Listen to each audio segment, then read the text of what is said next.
સાહેબ, એક પોસ્કોના આરોપીની ધરપકડ કરવામાં આવી છે, શું છે સમગ્ર ઘટના? ગઈકાલે 25/2/2014ના રોજ 10:30 થી 11 વાગ્યાના વચ્ચે રખિયાલ પારસ સ્કૂલ પાસે એક કારખાનું આવેલું છે. ત્યાં એક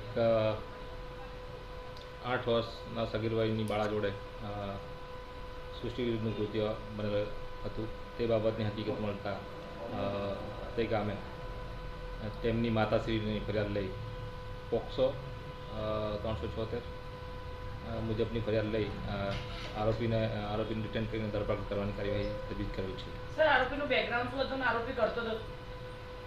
આરોપી કારખાનામાં ભરતકામનું કામ કરતો હતો અને મૂળ બિહારનો રહેવાસી છે. એનો ગુનાહિત ઇતિહાસ છે?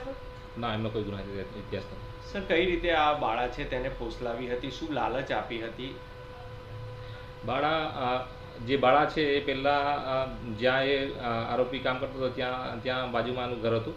તેથી એમને પહેલેથી ઓળખતો હતો અને મોબાઈલ બતાવવાને બહાને એમને લઈ ગયો હતો આરોપી. આરોપી કેટલા સમયથી અહીંયા રહેતો હતો અને શું કામ ધંધો? આરોપી છેલ્લા 2 માસથી અહીં રહેતો હતો અને ભરતકામ કરતો હતો. ઓકે સર, બોલ તો સાહેબ, મોબાઈલ આપવાની લાલચ આપી ને? આમાં